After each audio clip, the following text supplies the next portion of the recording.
We think when we do something like that. What's up, fight fans? This is the Combat Connection, and we are live on the Cageside Press social media platforms. We have a loaded show for you today. Me and Eddie will break down the unbelievable fight from over the weekend with Usman Nurmagomedov and Hughes, while also looking ahead at UFC Fight Night Adesanya versus Imavov.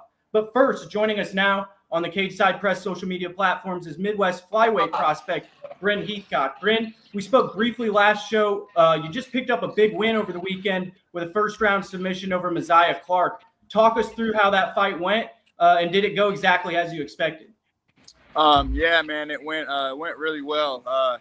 Didn't go necessarily how I expected. I'll be honest. I wanted to knock the cat out, but that's part of the game. You got to adapt and adjust. I knew he was going to be a wrestler.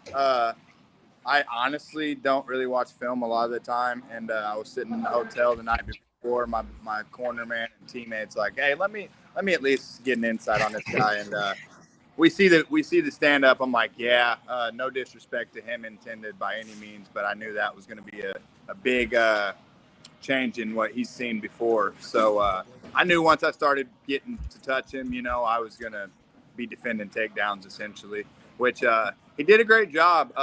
I'll be honest, I never really felt comfortable or like I even really found my range. I was just punching him in the face at that point. I never really felt, like I said, I threw a crisp combination or anything that really was could end the fight. I landed my shots, and he was better at closing the range than I expected. And I think that was part of myself as well, anticipating the wrestling, and like I said, lo and behold, he shoots a shot, stuff the first takedown, get up, we're on the cage, I work off of there. That's a big boost, big confidence for me. Obviously, it's a mental aspect as well, and I felt that in itself broke him a little bit. And I kind of felt, his will start to welter a little bit. And then he actually did succeed on a double leg, blast double. Was kind of disappointed in myself, but I said he did what he was supposed to do. That was his game plan. And I've been training with pedigo submission, man, and they're doing nothing but helping me just leaps and bounds get my ground game more and more. Being able to chain wrestle, being able to continue, and stay active and not stagnant, And I was able to secure that position. Ended up. He took my back off the takedown, got too high. I posted, shook him off. With the new rule, though, I had to take that into effect for being a grounded opponent. So I kept the knee on the ground until I knew he was getting ready to slide off. Post all the way up, tripod. He slides off. I end up in side control. Long story short, I keep everything nice and tight. Position first, slide over to mount. By that time, like I said, he'd already broke, and I felt it. I seen it. And rather than getting punched to sleep, I feel like he just found his way out by throwing the arm up. I almost finished it from mount. I'm literally right in my corner, though, and he's having a heart attack. Dude jumped to side guard, side control, and finished the damn fight. And lo and behold, that's what ended up happening, So it was good, though. Like I said, I respect that guy a lot. It's a lot tougher than I thought. Hats off to him without a doubt.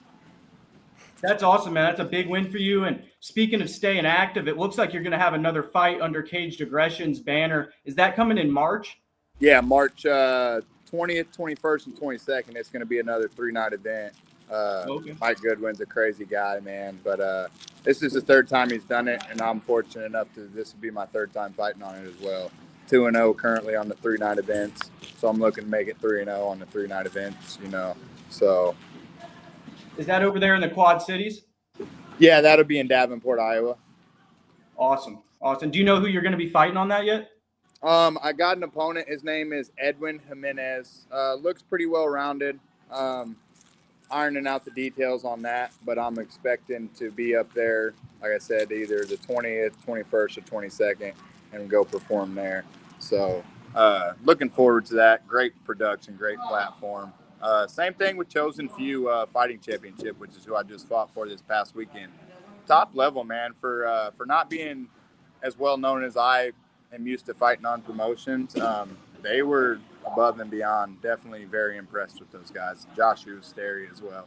So I want to give a shout out to them. And then you were also saying that you wanted to continue staying active and fight 4 more times this year, pick up 4 more wins. Yeah. How important is it to you to get like 5 fights in, considering you had a little lapse of time from when you were competing last year? Yeah, so I was supposed to fight after I fought in May 24, and I had three backouts after that for the rest of the year. So that kind of screwed me up a little bit as far as where I was wanting to be. I was wanting to be 6-3 by this point with 5 finishes. You know what I mean? But 5 times in a year, I see very, very feasible. You know, especially when it's. I mean, not to be arrogant, but didn't even look like I was in a fight. So when you have fights like that, it's really easy to bump into camp, keep things rolling. You know, heal my leg up a little bit. He landed a pretty good leg kick. Outside of that. Yeah, I'm just wanting to be active, man. Like I said, 5 fights I don't think is very hard at all, to be honest. If I could, I'd fight every month of the year, to be honest with you. There was a point in time I had 3 fights in 4 weeks, I think it was, as an amateur. I was lucky and fortunate, like I said, to not really suffer much damage or anything of that nature. So I was able to do that. But, yeah, 4 more fights. This will be the 2nd of the year. Like I said, I'm looking for a big finish either way, whether it's standing on the ground. I want these people to realize I'm not just a stand-up fighter, you know. And me and you spoke previously a little bit about bare knuckle. Another Midwest fighter, Jeremy Stevens, picked up a big win over the weekend over Eddie Alvarez. Did you see that at all? Yeah, man, that was a freaking and what's Jeremy Stevens' name? The Heathen for a reason. You know, he's been in this game. He's a pioneer, man. If you don't know who Jeremy Stevens is, where the heck have you been, you know, in the fight game? And early in his career, he might have been more into UFC, you know, and things like that, and people might not have followed him as much. But, dude, that was a banger. I never was a huge fan of Eddie Alvarez, but I'll be honest, I've taken a liking to him. Same thing like we were talking last week, Marab. I've taken a liking to him as well. Wasn't my favorite or chosen fighter, so to speak, but I like the way they carry themselves. I like the way they, you know, come out and put shows on regardless of what it is. So I was impressed. And like we spoke, I'd like to get a bare knuckle fight in eventually. That's definitely the goal. I grew up with 4 brothers. We were punching each other in the face all the time without gloves, you know. So yeah, it's probably nothing new to you. Yeah, pillowcases, watching Rocky movies, you know what I mean, in a back room, my mom coming there yelling at us. Yeah, so. I saw they're having some type of like $25 million tournament too. And trials at some point. Did you see that, Eddie? Now that's bare knuckle? Yeah. BKFC. I hadn't seen that. That's a hell of an opportunity right there. I don't know how many fights you have to win or like what type of tournament you have to go through, but some type of ridiculous payout. Now, I think Eddie had a couple questions for you. I think he wanted to talk to you about Pat Miletich and Mike Jackson, that card you were on. Absolutely, yeah. So you were involved with that whole thing, right? Like what was going through your head while it's all happening? Man, it was pretty crazy. Just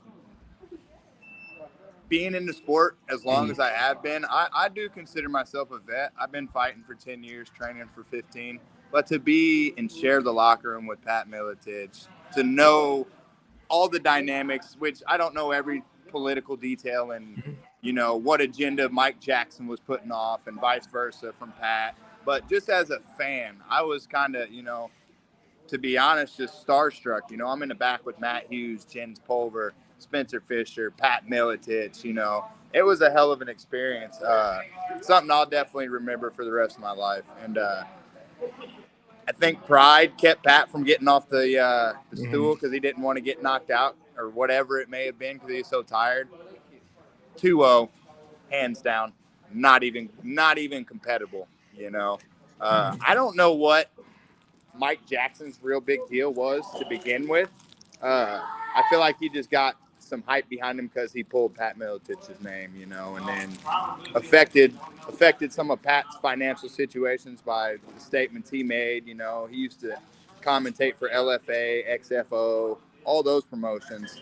Now, you know, you can defend yourself as much as you want, but the public's going to make a decision of what they want to make, you know. It was a hell of a time, though. Me and my team was up there. We actually went 4-0 on the weekend. So that was, like I said, that was a hell of an experience, something I'll never forget. Did you get to chop it up with those guys?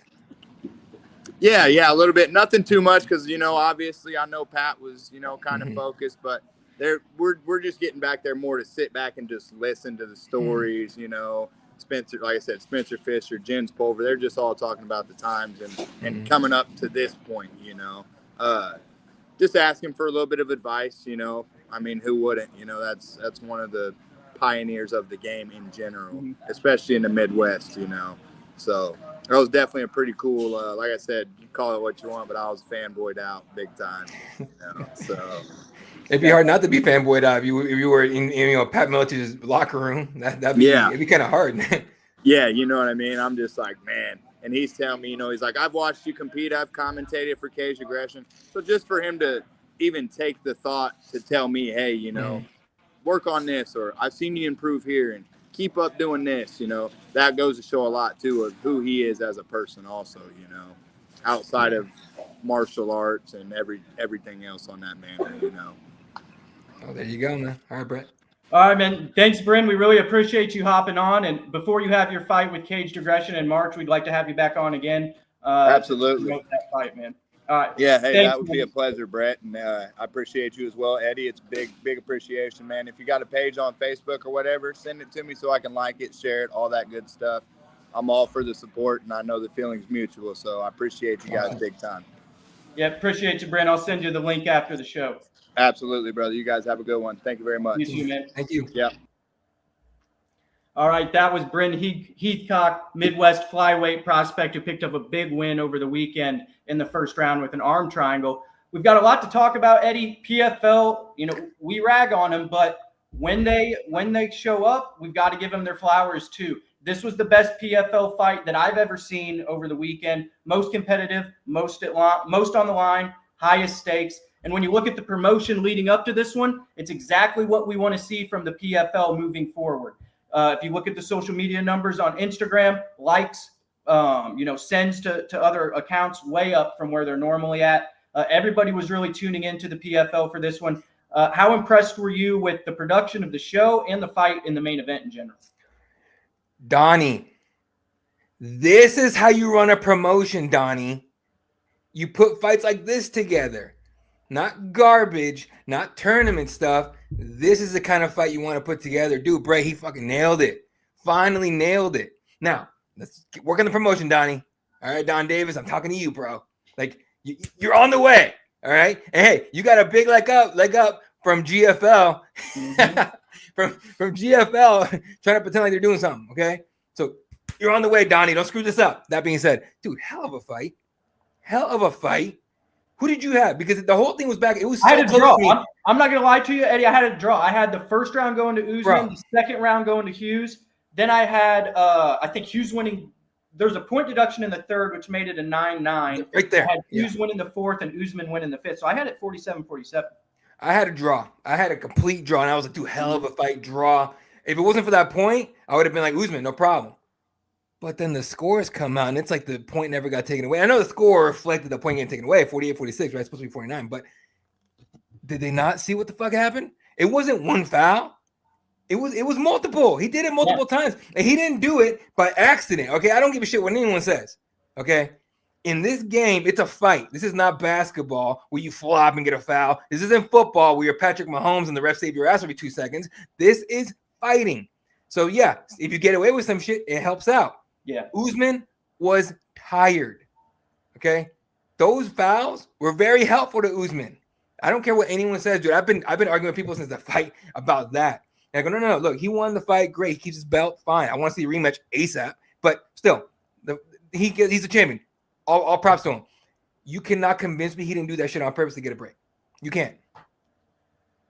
I mean, when you make 2 fouls like that in the row, and the second one was obviously more blatant than the first one, Hughes kind of collapsed to the ground. You could tell he was actually like very physically hurt and probably had to tough through that to get back out there. But it's hard to say it was intentional, but at the same time, I think that he knew it was going to give him time. And I don't think that he thought in Dubai that they were going to take a point from him. Now they did immediately. To my surprise, I didn't think that was going to happen, but it did. And who was the referee for this one? Was it Herb? Oh no! It was no, it wasn't Hartley. Was it? Was it? It might have been Beltran. Beltran. It was Mike Beltran. Mike Beltran. And Mike. Hey, Mike. He called a good one. I like the point deduction. Doug Peterson's the guy everyone calls no nonsense. The real no nonsense guy is Mike fucking Beltran. Okay, I've seen that dude cuss somebody out for grabbing the cage. Like, motherfucker, you do that shit again, I'm taking every point. I'm like, whoa, get him, Mike. Let's go. Yeah. Like Big John was. Big John. People don't remember. Chief in there. Like, there's no BSing around. Dude, people know Big John now with the weird takes. I'll leave it there. And like, but when he was a ref, that was big motherfucking John. He was not playing. He was not to be messed with. Right now, he's doing his own thing, making money. And I get it. But Big John, come on, buddy. You gotta work on your takes, dog. Like, some of that stuff is wild. And I'm just like, I'm sitting there. Even Josh Thompson. Yeah, but even Josh Thompson looks at him like, what? So he's like, what the fuck are you talking? Like, sometimes I'm just like, did Big John fight and get hit in the head a bunch of times? What the hell? But other than that, I love Big John. He's a man. Yeah, I think he brings realism to a lot of the bullshit that we have to deal with, the Jake Paul stuff and some stuff that we have to talk about. He kind of has a grounded opinion on things. But it's, as far as this fight's concerned, Paul Hughes put on an absolute show. Like, he comes from this and his stock totally rises. He is not a loser when it comes out of this from a public perception standpoint. Paul Hughes really put the pressure on Usman like nobody I've ever seen. I thought Alexander Shabley, his last fight out there in California, he was able to put pressure on him, but he really couldn't do it. Usman was too fast for him. But Hughes is just so physically strong. The thing that stuck out to me in this one was the takedown defense. The takedown defense of Hughes was so big. It set the momentum for the rounds past the first round, because Usman went in there and tired himself out trying to go for inside trips in the clinch, trying to go for drags and get him to the ground. And he did a couple times, but Hughes largely defended better against some of his takedowns than anyone we've seen. And as a result of it, Usman looked extremely exhausted at points. And this was his toughest test, wouldn't you say, Eddie? Easily toughest. And and the thing is, the toughest test always comes from someone that's not afraid of you and not afraid. And like one of those guys who are just like, look, bitch, you might take me down, fine, but you're gonna have to eat a couple of these hand sandwiches, motherfucker, to do it. And Usman had to pay for it for whether he got 4 takedowns total, I think, which normally it'd be easier for him. But either way, dude, like when Paul Hughes came forward and he was coming forward, he barely backed up, all right, unless he absolutely had to, but he just gave him a fight where it was just like he was not letting him breathe.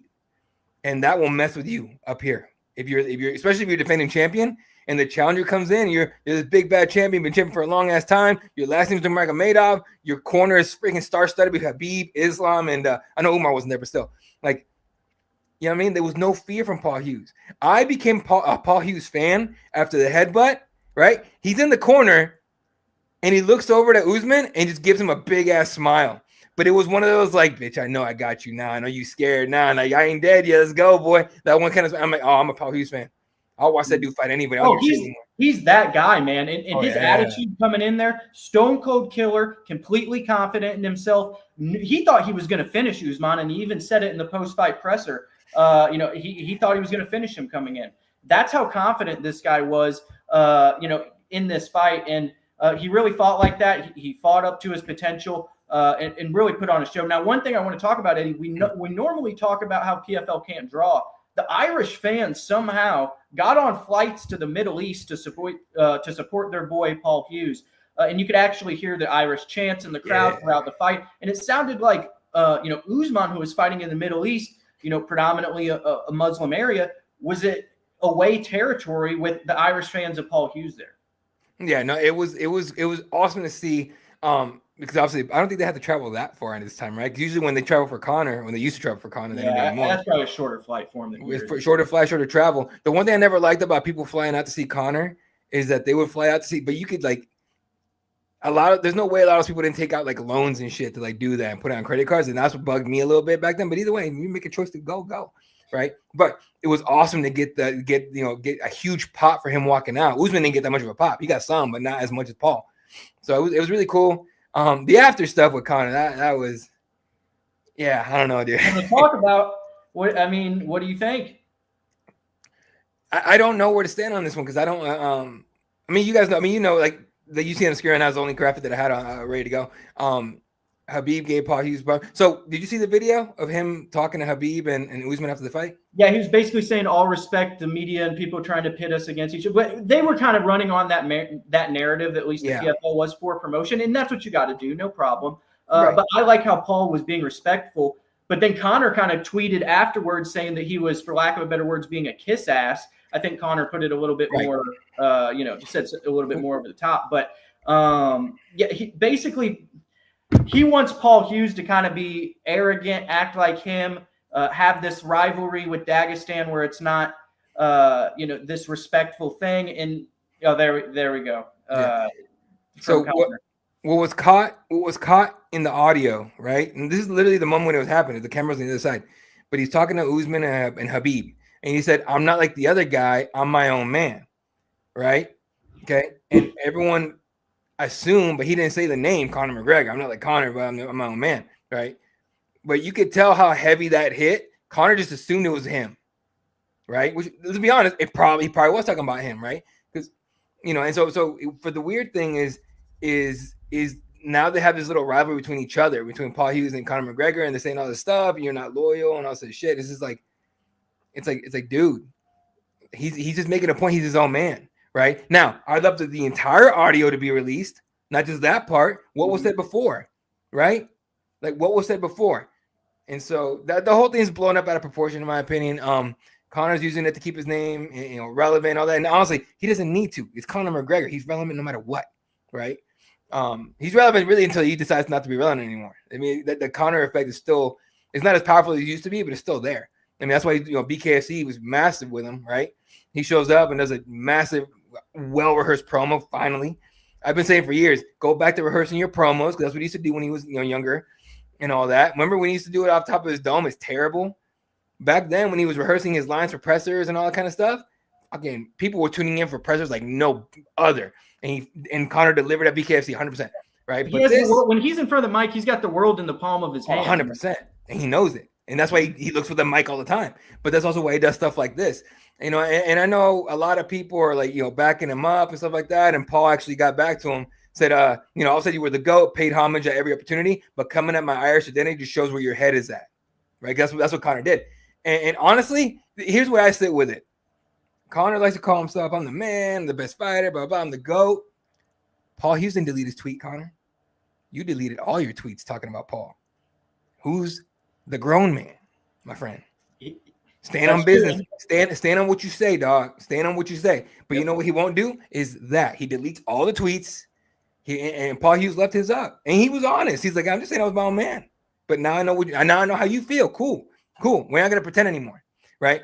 And it's just, I'm with Paul on this one. Now, I don't know about the whole, will you being a kiss ass? I don't know about any of that, okay? But the whole thing between Conor and Paul, the fact that Paul is standing on what he said and he's not backing up, and Conor deleted tweets like he always does. Shout out John Jones. You know what I mean? I'm with Paul on this one. Yeah, I think it shows you who's real and who's fake. Paul Hughes is a real guy. He tells you exactly how he feels, and he's going to stand by his beliefs. Conor's going to shoot the breeze, and then he's going to delete it so he doesn't get advertising money taken from his whiskey company and his Black Forge Inn and all this stuff that he has, his capital tied into. So, I understand why Conor's doing it because he wants to get that shock and awe factor from us. So we talk about it on the shows and Morning Combat talks about it and all this stuff. And it's smart on him. He's smart. He plays it like a fiddle. But at the same time, like you're saying, it shows people who you really are and your true character when you're deleting this stuff. So it's a double-edged sword for Conor McGregor. And, he is outside the UFC right now. So maybe there's a fight that could be happening there. That's my other problem right there is UFC. What the hell, bro? Y'all really fucked up big time not signing this kid. We might as well talk about it because we're not going to do a segment on it because I don't really like talking about these guys. But Logan and Jake Paul looks like they're going to fight, and Conor is going to be not having that contest anymore. So at least not going to be first in line to fight Logan. It looks like it's going to be Jake. So what do you make of that, Eddie? And that kind of opens the door for Conor McGregor's return possibly to MMA or BKFC like we saw him face down with Jeremy Stevens last week. I called it for weeks, man. I've been saying the only way this works financially for Conor is if he puts money in his own pocket with BKFC. If you saw him fight Nate Diaz in BKFC for their trilogy, or you saw him fight Jeremy Stevens, they'd make a lot of money in pay-per-view, in my opinion. 100%. No, 100%. And to me, like UFC saying no to boxing for Conor, right? They did it once. It was cool. But what happened after that? Conor became who he is now. He wasn't that guy before at all. He's a completely different person now. And not just a completely different fighter, a completely different person, right? And so if you're the UFC and you see what Francis Ngannou just did with PFL, PFL signs him, lets him go box. Dude, he didn't fight for PFL forever. And then he had one fight, and guess what he's doing? Going back to boxing more than likely, right? That's not a model the UFC wants to use at all, right? That's why they tell everybody no. They let Conor do it the one time. So they're not going to let Conor do it again. Let's say, for the sake of argument, the number was, what was the number they were throwing out? Like 200 million or something like that? 80 apiece. 80 apiece. If he gets 80 million apiece, you ain't seeing Conor for another year or so. Like, had that fight with the scammer brother, which one is, I know they're both kind of shitty, but the scammer one. Logan's the one he's the one that scammed people out of millions. Yeah, I was like, who are you talking about for a second? Yeah, Logan. Oh, no, he's the one that scammed people out of millions. Coffeezilla. I saw it all. I'm a huge fan of Coffeezilla. Folks, y'all can get mad at him. Logan fans, you want to get mad if you want to, go ahead. But Coffeezilla is a real investigative journalist. That guy does exactly how it's supposed to go. All right. And the fact that y'all get mad at him means he's doing his job really fucking well. Anyway, but had he gotten 80 million, dude, you don't see Conor coming back to the UFC. You know what I'm saying? I'm still of the mindset that we're not going to see him fight in the UFC ever again. I don't believe that he'll ever come back. You know what I mean? But I would love to be wrong on that. You know why? Because outside of the kind of shit he pulls and everything like that, in the cage is still someone he still must watch. Still must watch. You know what I mean? So, who knows if he doesn't break his ankle, whatever the leg injury was against Dustin, will he have fought again soon after? Or at least by now, would have fought by now? Maybe. Him versus Nate, BKFC. What's your interest level? 1 to 10? 100%. I'm 1,000% behind you on that. That would blow up PFL. Or sorry, BKFC. PFL wouldn't do shit. BKFC. It will blow up BKFC pay-per-view. Dude, they would make. Dude, the numbers on that would be insane. It'd be insane. Insane. The trilogy, 2 rivals, like legitimate rivals, right? Nate Diaz, who doesn't back up, doesn't quit, will get hit and he'll keep going. And Conor McGregor, who's Conor McGregor. Mm-hmm. Yeah, that would be a crazy. And the promoter and half owner of your company. It's like Mr. McMahon competing against. It's wild. It would be a wild storyline. 100%. And then on top of that, give Dave Feldman his flowers, folks. Dude, that man put together a hell of a card for Knucklemania 5. Dude, I watched the entire card after the fact, but I watched it. I watched the main event and then the co-main, that's it. But like live. Big Ben. Big Ben Rothwell. Dude, I thought he was gonna cry. Anyway, but David Feldman put together a hell of a card. Dude, I can't wait for them to come to the West Coast because I'm going. Yeah, I might just go as a fan. I'd love it. And I told you, man, it's so exciting to watch. Mm-hmm. It's like exhilarating. I can sit back, and it's not like the UFC where I'm so invested into it. I want my picks to be right. Yeah. I want all this stuff to happen. I got to look and write articles. I can just sit back as a fan and enjoy it. And it's just a spectacle. And it's not going to be, everybody's cup of tea, right? Sure. Like I probably can't have, friends that are girls over, and they're just not going to want to watch it probably. Yeah. But if you're with the guys and you want to order some pizza and beer, it's perfect, man. It's awesome. It's instant action and entertainment. It's a great product. And Dave Feldman, the matchups that he makes are just unbelievable. We're talking about Mike Perry and Robbie Lawler potentially taking place this year. He gets Big Ben Rothwell in there, who looks like a freaking lumberjack out of the UFC, probably back on TRT and all goofed up.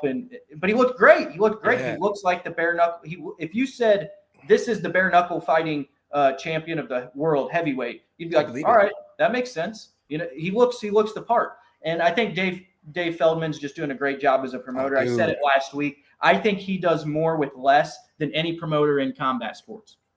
Absolutely, he does way more with less, right? And the plans that he has had, and dude, you got to look at it this way. He's not rushing to do anything big. He built it brick by brick, slowly letting it cook and everything, right? Any mistakes he made early on, he didn't make them again, right? And he's doing it right? To where PFL, for example, has been making the same mistake over and over and over again.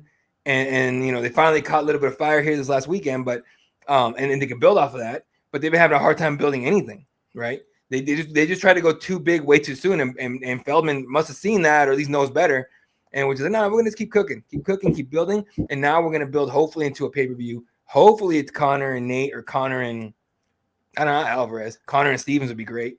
Conor and Perry would be massive. Yeah, you know what I mean? What if on the same card they did Conor versus Nate, Mike Perry versus Robbie Lawler, and then found Jeremy Stevens, another partner.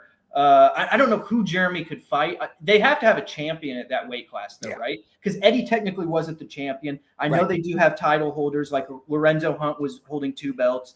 I just give Jeremy Stevens a chance at gold against somebody. I don't know who their champion is, candidly, but I'm sure I could look it up. But Stevens in a title match, you have Perry versus Robbie Lawler and Nate Diaz versus Conor McGregor. I think you get close to 2 million pay-per-view buys. And you could get Nate to agree to that fight.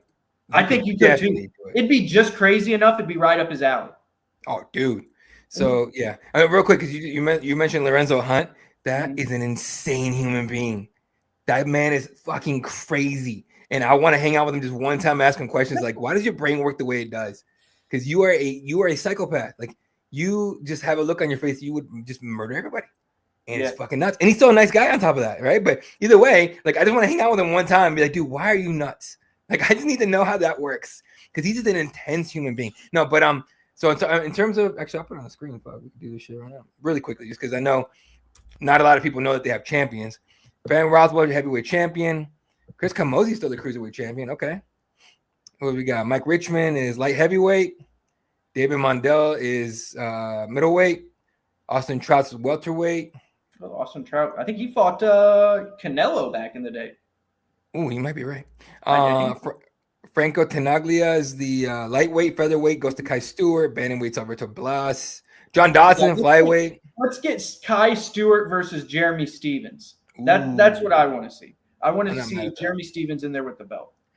Yeah, I'm not mad at that at all. And the pound for pound champion is David Mondell, apparently. So, and then Mick Terrell, he put up a good fight against Ben, but Ben is just.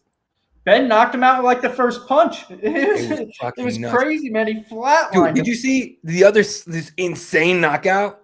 I didn't see the other one. I only tuned in for the last 3 fights. But all right, so there was one where let me see if I can get your name real quick while we're talking. But there was one where the other dude, he was pushing the Irish thing, which you definitely should do, right? With the colors and all, especially with Conor. Oh, is this the one where they had bad blood at the weigh-ins when they're shoving each other? Yeah, he shoved each other. Yeah, dude. Who was it? I think it was Sullivan. Was it Sullivan? I think it was Sullivan. Sullivan got knocked the fuck out badly. So Tomlinson just overhand right from hell, dude. It was nasty. And Sullivan took a minute to get back to his feet. It was rough. So I do. That's what we love about BKFC. Yeah, no, go look it up. 100% look it up, because it's a great knockout. And it honestly, the fight didn't last long at all. It was like, it was like a one shot, one hitter quitter, if I remember correctly. I'm not 100% sure on that. But so, man, I kind of feel bad for Eddie Alvarez though. In his hometown of Philly, sold out Wells Fargo. I mean, it's a good way to go out. You packed an 18,000 seat arena. Yeah, massive accomplishment there. But at the same time, not the showing you want to end on. And the thing about Eddie Alvarez is that he's still a fight. Like, he's a Philly fighter. He's a tough human being. But he always looks uncomfortable. Like, leading up to the fight, and even during the fight, he looks. Spotlight bothers him. You think the big spotlight, like? I don't think it's a spotlight. It's just, I don't know. I'm not really sure. I'm honestly not sure what it is. He just looks like he's bothered, like he's worried. Right. Then he gets in the fight and he looks good. Right.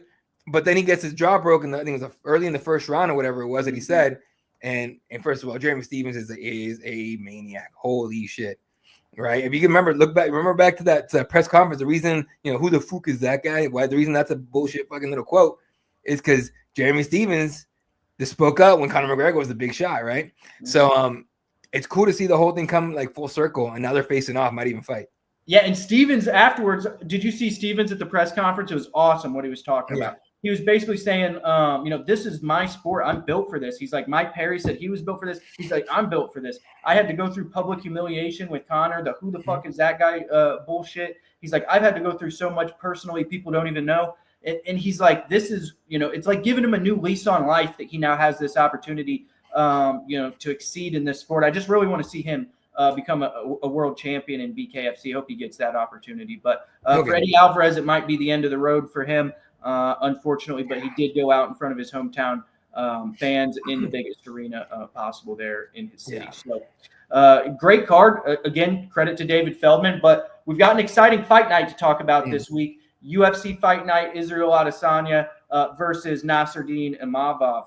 Now, Nasruddin Imavov is not a grappler solely. He is a very good kickboxer as well, but he might have to take this fight to the ground against Izzy, who obviously is one of the best kickboxers in UFC history.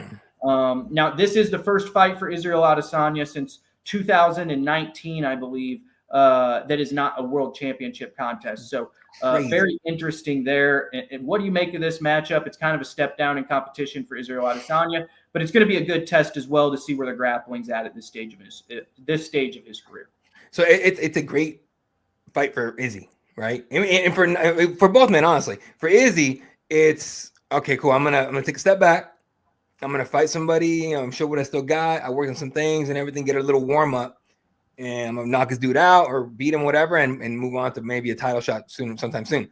For Imavov, the stakes much bigger, way more to gain, dude. If you could put Adesanya on your resume of guys you beat, dude. I mean, like, it's hard to deny someone that beats Izzy, especially if he finishes him, right? But it's hard to deny or something. Dude, it'd be really hard to deny him, honestly. At least, like, let's see if he subs them or knocks him out, whatever. Somebody just beats him. You got to put him on the short list for a title shot. Wow, Eddie, the odds in this one are closer than what you'd expect. Minus 160 for Adesanya, plus 135 for Nasruddin Imavov. I mean, that's close to a pick'em. It's 60 points off a pick'em. So that's about as close as it gets there. Not even 2-1 for the former champion. Are you, kind of surprised that odds makers are giving Imavov a legitimate chance to win the fight this weekend? No. Nasruddin Imavov is a legitimate contender. That he's a bad cat.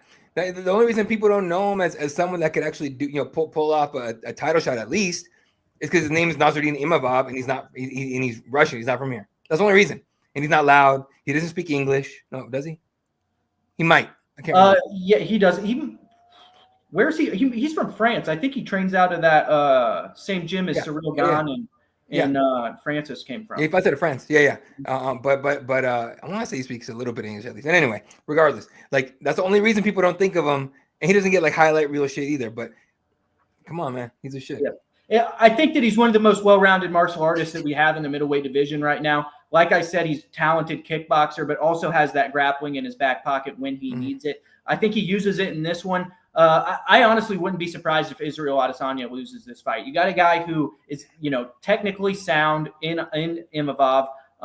He's been there and fought Sean Strickland and other guys. He's been the 5-round distance before. So what I want to see, in this one is Israel Adesanya capable of keeping these guys from taking him down? And is his jiu-jitsu evolving, or is there going to be a blatant path to victory moving forward against the former professional kickboxer? So in this one, it's really hard for me, but I am going to go with Nasruddin Imavov. I think that he's going to win this one by decision. He's going to do just enough to mix it up. Standing and with the takedown. He also does a very good job of controlling people against the cage at times in the clinch and stalling out rounds. So I like Imavov in this one. Who do you like, Eddie? I like Izzy, but not in like a finish, honestly. I think Imavov's going to give him a lot of problems and everything. But the reason I say Izzy, he's taking the time. I mean, he's a smart guy, right? He's seen all these other guys lose their titles and then just, but I want to get my belt, I want to get my belt back, and then just slowly just start falling and falling and falling. I mean, unfortunately, Chris Weidman is one of those guys, right? This ill-advised spinning heel kick up top and gets taken down and control the rest of the fight. That was just, bad. But, it's I think he's smart enough to, to step back, make the changes that are necessary, and then come back. And this fight's going to tell us what we need to know about Izzy. Does he still have it, and can he still make another run?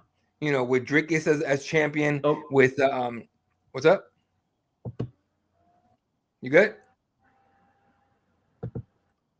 I think my connection's really it's kind of shady here. We're having a little bit of bad weather down here in Texas. Some thunderstorms are going on outside, and I think the winds are getting up to about 50 miles an hour. So I kind of got to be a little cautious here, and it's affecting the internet connection a little bit. But I liked a lot with what you said. I would not be surprised if Izzy wins this one by decision. I think that is probably the most likely outcome. If I was going to put money on something, that's probably what I would put money on. But what Duplessis was able to do with him on the ground, it really was eye-opening to me. I didn't really think that Drickus was going to be able to get to his back that quickly and submit him like that. I know he's shown good takedown defense at times against guys like Yoel Romero, but I don't know how hard Yoel Romero was really trying to take that fight to the ground if you go back and look at it. I think that Imavov is going to make a concerted effort to get this one down there, and I think he's good enough to do it, especially with his length as well. Is he fighting a guy who's 6'3"? He does great kickboxing from the outside against guys who are shorter than him. If you go back and watch his other fights. But when he gets a guy as tall as him, like Alex Pereira in there, obviously Pereira's kickboxing ability is much higher than Nasruddin Imavov. But I think Imavov is going to be able to stay safe enough on the feet to where he mixes things up and wins this fight. It might, dude. And I want to put it past that, honestly. Him and who's the other fellow that looks just like him? Fuck. Roman Dolidze. Him and Roman Dolidze are incredibly underrated. Dolidze just had a matchup get announced with Marvin Vettori, I believe, the rematch. Vettori thought it was Coppola, right? Did he? He said some shit around, and he was like confused on Twitter. He was like, I thought it signed with Coppola. Oh, well, fuck it. I guess I got Dolidze, which honestly is a better fight. I know Coppola's coming off a win. You can call it that. Coppola's really good, but I really like Dolidze. I think that dude's got to have a shot. He's gonna have a shot at some point. Yeah, I think so too. And I honestly thought that he won that first fight with Marvin Vettori. Really stocked him down for a large portion. So that's gonna be a good rematch. But moving on the card here, we have a very exciting contest between Michael Venom Page, who's moving up to 185 pounds for this one, against Shara Magomedov, the man they call the Bullet, the Pirate. Mm-hmm. He's got many nicknames. This guy is all action, and last time we saw him get a knockout win over Armen Petrosyan, that was on short list for knockout of the year, the double spinning back fist. It was like something out of a video game, Eddie. This guy's talent is through the roof. This is going to be a striking matchup. We know MVP is not somebody who's going to take this fight to the ground. Who do you see in this one in a matchup of talented kickboxers? Shara Bullet. MVP's undersized as shit in this one. He's not. I appreciate the ability, the willingness to take on a challenge, but Shara's going to be bigger in there, stronger. Yeah, he's going to be a lot stronger. I think that MVP's he has a lot of length, right? So yeah, he does. It's just I don't know if he's going to be able to use it against Shara Magomedov like he does against some of these other guys. I don't know. We'll see. It's MVP. If you remember back to his Bellator days, just pulling off shit that we didn't think was possible. No. He might do something crazy. You never know. So, but I like Shara in this one. I think it should be pretty clean win. And I hate to say that MVP's going to lose or anything, but Shara Bullet is just good. Now, if we could just get him to fight in the freaking States, why would you tell people you don't have one eye, bro? Come on, it's kind of obvious though. It's like lie. Bisping pulled it off. Fuck. Yeah. Bisping pulled it off. Won a belt, defended it, lost it, fought again, and they had no clue he only had one eye. Do you think they'd let him fight in London and Ireland and some of the other European countries? I think they would. It's just depending on where the UFC would want to go. But the problem is the commissions, obviously, right? Now, if I'm the UFC, I give a call to Denver or in Colorado. Because apparently Colorado, you can pull whatever the fuck you want, all right? One championship went there twice because they accepted the rule set without a problem. So, hey guys, we want to come to Colorado. We got one eye. You cool? Why not? Yeah. I mean, listen, I don't think it's that hard of a sell. If you go and sit there and talk to the commission, you get this guy in the top 15. You're like, I have an undefeated fighter. I don't care what his abilities are. You guys have sanctioned a one arm. Didn't they sanction a guy with no legs to fight Justin Gaethje or something? Some shit like that. Like, or he had one arm or something. There was like one arm. It was one arm. Arm. There was a guy who was missing a limb that fought Justin Gaethje. It was a freaking title challenger and a one punch knockout artist. So there's commissions in this country that will turn a blind eye. Who was it? Nick Newell. I interviewed him years ago when he first started with, or after he started in MMA. Doing one arm. Can you see where that fight took place? When? Yeah. Oh, where? Just I was wondering the state. Ooh, I'm not 100% sure. I'll figure it out for you real quick. Because that's what I'm saying. Like, there are states, or you can go to like Indian reservations or something like Tachi Palace or something. Yeah. And shit, they probably owe Tachi Palace a favor for saying they'd stick their neck out for him in COVID.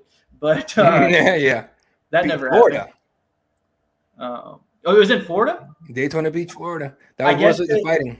That makes sense, though, if you think about it, because Jorge Masvidal's bare knuckle MMA promotions down there in Florida too, so they might allow some stuff down there.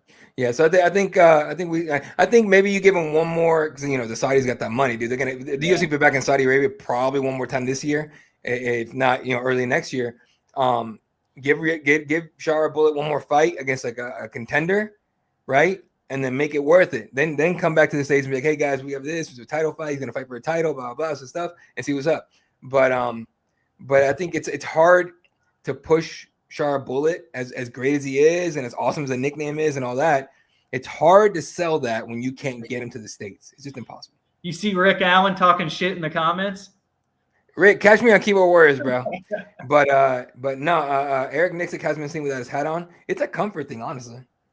It's just for me. It's comfortable. You know what I mean?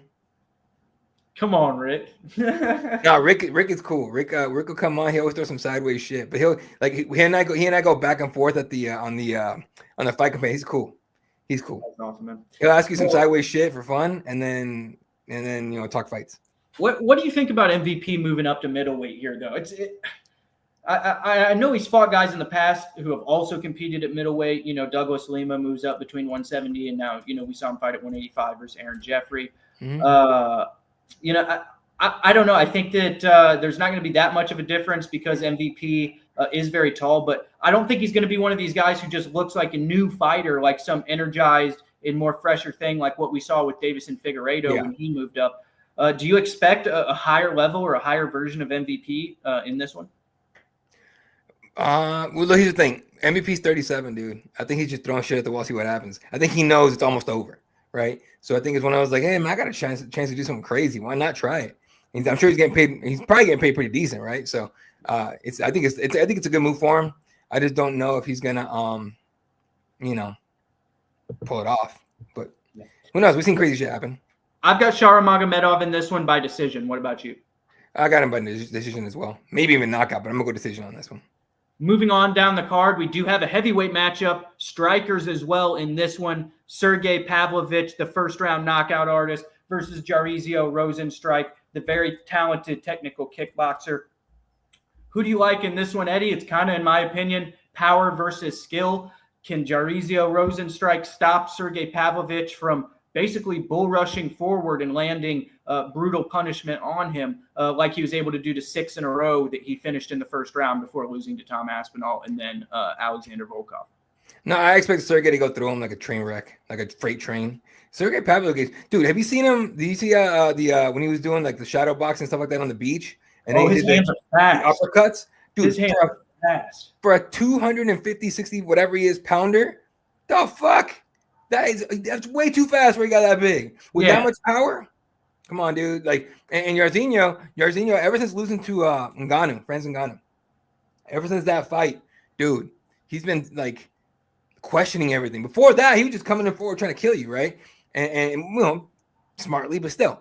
Now they lose to Francis, he gets knocked the fuck out by Francis savagely. And ever since then, he looks nervous every time. And you cannot be nervous around Sergey. Cannot do that, right? So that's kind of what I was going to ask you. Is he going to have the power to keep Sergey from just charging forward on him? Because when we saw it with Francis, That was a short exchange, but he actually, to Jairzinho's credit, he stood in the pocket and tried to trade punches with him. He actually did hit Francis with a clean shot at one point. And I think he was a little surprised that Francis took it as well as he did, which opened him up for that shot that he got knocked out with. But he's going to have to face a similar situation here with Pavlovich, who's going to come straight forward on him. Do you think he hits hard enough to keep Pavlovich off of him? No.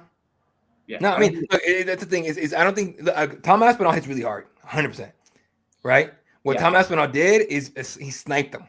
So what Rosenstruck needs to do is watch that tape, look for the openings, and snipe them too. And that's to me, that's the only chance he has. So I just think it's hard to do that to Sergey, right? Twice, right? Yeah. And if we're honest, Tom Aspinall is a much higher level fighter than Jairzinho, right? So I see Sergey just running through him. Honestly, it should not be a fight that goes 3 rounds. Yeah, I've got Sergey by first round knockout. Is that what you got too, Eddie? Me too. Awesome. So moving down the card, we do have a very interesting matchup between prospect Said Nurmagomedov and Vinicius Oliveira. Vinicius Oliveira is a very dangerous individual who has had some very impressive knockouts in short order in his UFC run. Now, Said Nurmagomedov, very technical, can get things done with some chokes on the ground, but also has good leg kicks and uses range on the feet.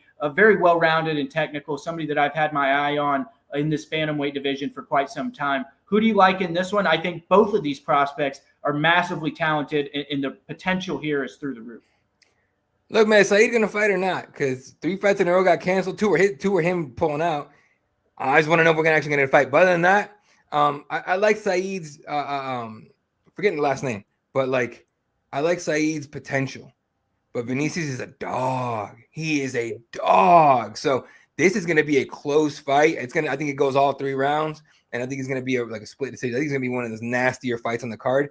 Possibly, if Said lets it happen, is going to be fight of the night, I think. But I push Vinicius Oliveira quite a bit.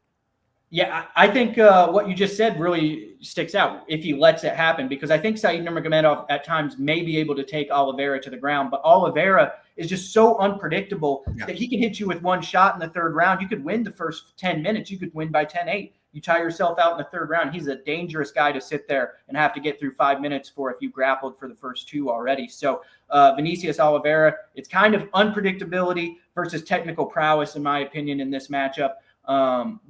I don't know. I think that Said is going to be able to keep this one on the ground at times and grind out a decision win. That's what, my brain is telling me is the smart move. But if Vinicius can catch him clean, this is going to be a very interesting fight because just how dangerous and unpredictable this guy is.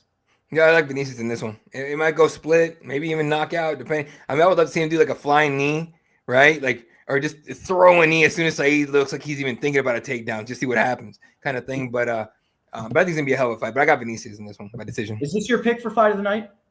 Yeah. No, I'm excited. We hit it on the head with Yuri and Jamal. That was a war when we called that one. That was so nice. I think it's fight of the night. I think it'll be good. Yeah, 100%. I think so too. Make sure to catch that one, fight fans, and tune in early as well. But we also have a middleweight contest between 2 guys who have been featured in the rankings over the last year, Ikram Aliskerov and Andre Muniz. Now, Muniz is very technical. Oh, no. I didn't believe that fight got canceled. Oh, did it? Let me find out for you. But when you were saying the middleweight, I'm like, well, what the fuck? Let me see. But I want to say that got canceled. We'll look on ESPN here. Andre Muniz. It did get canceled. Now they have Faraz Zahim versus Mike Davis, which is also an interesting matchup. Zahim coming off that knockout win over the steamroller Matt Frevola. That's who he knocked out. Andre Muniz can't get into Saudi Arabia. He has passport issues. Oh shit. Well, Andre, that's why you start that process in a long time ago. Yeah, that's pretty crazy. Wouldn't you think that the UFC would have that figured out before they booked a guy, right? Right, but the UFC kind of drops the ball on that every once in a while. There's times where you'll hear about fights falling through. It's like, password and everything like that. They just couldn't push it through. It is what it is when you're dealing with foreign governments. Dana has Donnie T on his phone. He just call him and be like, "Hey, I need your help with this bullshit." Okay, but when you're talking about dealing with other foreign governments, they could give a fuck who Dana White is. Yeah, that's true. Well, we have Faraz Zahim versus Mike Davis. Mike Davis on a little bit of a run. Zahim coming obviously off that big win over Matt Frivola, got the knockout in front of his French fans there in that contest, set the arena on fire. It was a brutal knockout, hit him with a knee and then 2 punches when he was obviously unconscious on the ground. Yeah. I think that Zahim is, a very bright prospect who's going to be on the move here. Mike Jackson also is a talented wrestler that might try and take him down, but I like Zahim in this one. I think that he uses his technical prowess on the feet to stay at range and kind of pick apart Mike Jackson at distance to a decision win. Yeah, I think so as well, and I think it'll be a decision win. I don't think it's gonna be a knockout at all, but Zahim is he's got a future. So as long as he keeps it together, it'll be all right. But I want to see who gets matched up next. He's gonna beat Mike Davis. I don't see Mike Davis beating him, honestly. But I want to see who they match up with next. They got to give him someone probably like a top 10 or top 15 in my opinion. We have 2 heavyweight contests on the prelims here that I think are worth kind of mentioning. Shamil Gaziev is going to fight Thomas Peterson. Thomas Peterson from Minnesota. Now, these guys aren't going to look the greatest when you see them. They're not going to, they're not winning the pro day at the combine or anything like that, but they are talented mixed martial artists. The pictures. But, I like Gaziev in this one. I think he's going to be a little bit bigger. He's going to be hard for Peterson to get to the ground. Peterson is kind of inexperienced with his hands, but he is a good wrestler. Gaziev, obviously, the combat sambo background. So I've got Gaziev in this one. He's faced ranked opponents in the past. This is a step up in competition for Peterson. Give me Gaziev by decision. Actually, give me Gaziev by knockout in this one. Damn, I'm going by decision, but yeah, all right. Yeah, I'm going with decision with Gaziev. I like Peterson, but he's not a UFC level heavyweight, in my opinion. Yeah, that's what I was kind of getting at. You don't want to say that, but at the same time, if you don't win these mid-level fights, and it is what it is. But right. Also on the card, we had Hamdi. I want to pronounce this right. Hamdi Abdel Wahab. I believe that he actually represented Egypt in the Olympics for wrestling at one point. And he looked good. His first fight, he was fighting a guy. That he actually was losing that contest, used the wrestling, grinded out a decision win. He's going to fight Jamal Pogues in this one. I've got Hamdi in this contest. I think he's going to use the wrestling. Pogues, to me, I don't rate him very highly with the striking or his explosiveness. So I'm going to go with Hamdi in this one. What about you? It's his first fight, I believe, in over a year. Wasn't his last contest 2023? 22. So 22. There you go. He fought Dontel Mays at the Pena Nunes said the second fight, right? When Nunes got her belt back. Yeah. He fought him there, and I think it went no contest, but I can't remember why. It was overturned in no contest. I think someone must have tested positive. Maybe Dontel tested positive or somebody. But he was supposed to fight Parker Porter that October. I remember that one because I was like, okay, cool, Parker Porter. And then he pulled out. I can't remember why he pulled out, but he did. And so I think the last action he had was like a grappling match that he lost last year, I think. So this is his first action, like MMA action since 22.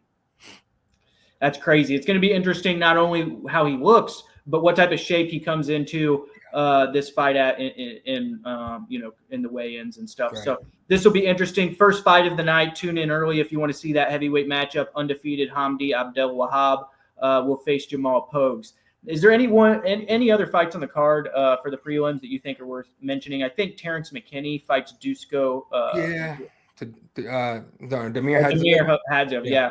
No. I'm kind of past the Team Max stuff until he gets back on the train because he just seems like he had it was not like a flash in the pan type of thing. This fight right here, MBS coming back taking on Jasmine Jasudavicius.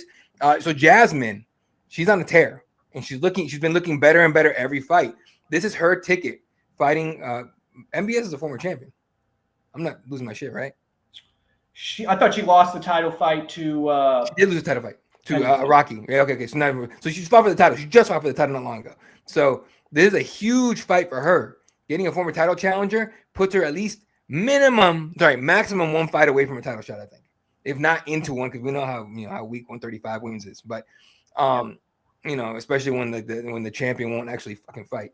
But MBS is a bad one. She's a bad chick, dude. She could fight. All right. And so I'm excited for this one just because there's stakes for both of them, but more for Jasmine, who's plugging away at it, just trying to get into the title picture. And this is her ticket to that. This is definitely her ticket to that. Do you think Jasmine wins this one? I don't know, dude. This is a hard one to pick. That's one of I look at it and I'm just like, MBS is so tough. That's what I was going to say. She's just so durable. She's so tough, but Jasmine can throw forever, and she can crack with whatever.